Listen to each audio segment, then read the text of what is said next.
For this piece, I chose to reflect on gender rights and why they matter, not just in theory, but in real life. Although it's a topic often debated in politics or discussed in the news, I've come to realize that gender rights shape people's everyday experiences more than many of us realize.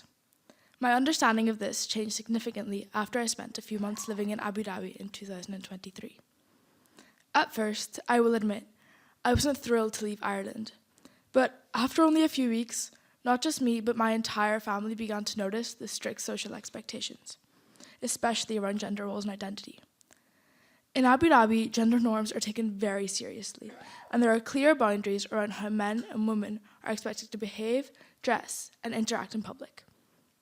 For example, there are separate areas for women in many public places, and strict modesty laws about clothing. These are reinforced not just socially, but also legally.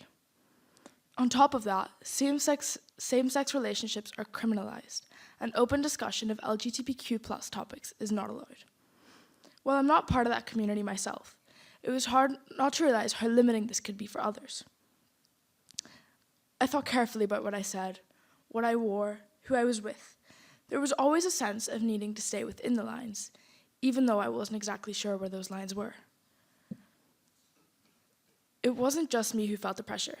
My parents, especially my dad, had to be extra cautious about how things looked at work and in public. That stress ended up affecting us all in small ways that added up quickly. It made me realize how laws and expectations that seem far removed from daily life can actually influence how people live, interact, and feel about themselves. One thing that really stood out to me was how different the experience of gender can be depending on where you are. In some places, people are free to express themselves without worry. In others, there are rules both written and unwritten that limit how people can show up in the world. That difference really helped me understand what perspective really means.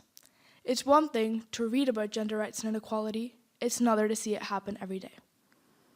If I could go back and reflect differently, I think I would have tried to talk more openly about what I was observing. At the time, I was focused about fitting in and not causing problems, but now I think even quiet reflection can lead to important questions about fairness, freedom, and who gets to feel free just being themselves. Overall, this experience taught me that gender rights aren't just about one group or identity. They're about everyone. They're about whether people are treated with equal respect, whether they get the same opportunities, and whether they can live their lives without fear or restriction. I may not have faced the harshest consequences myself, but being in that environment gave me a better understanding as to why equality matters, not just in theory, but in practice.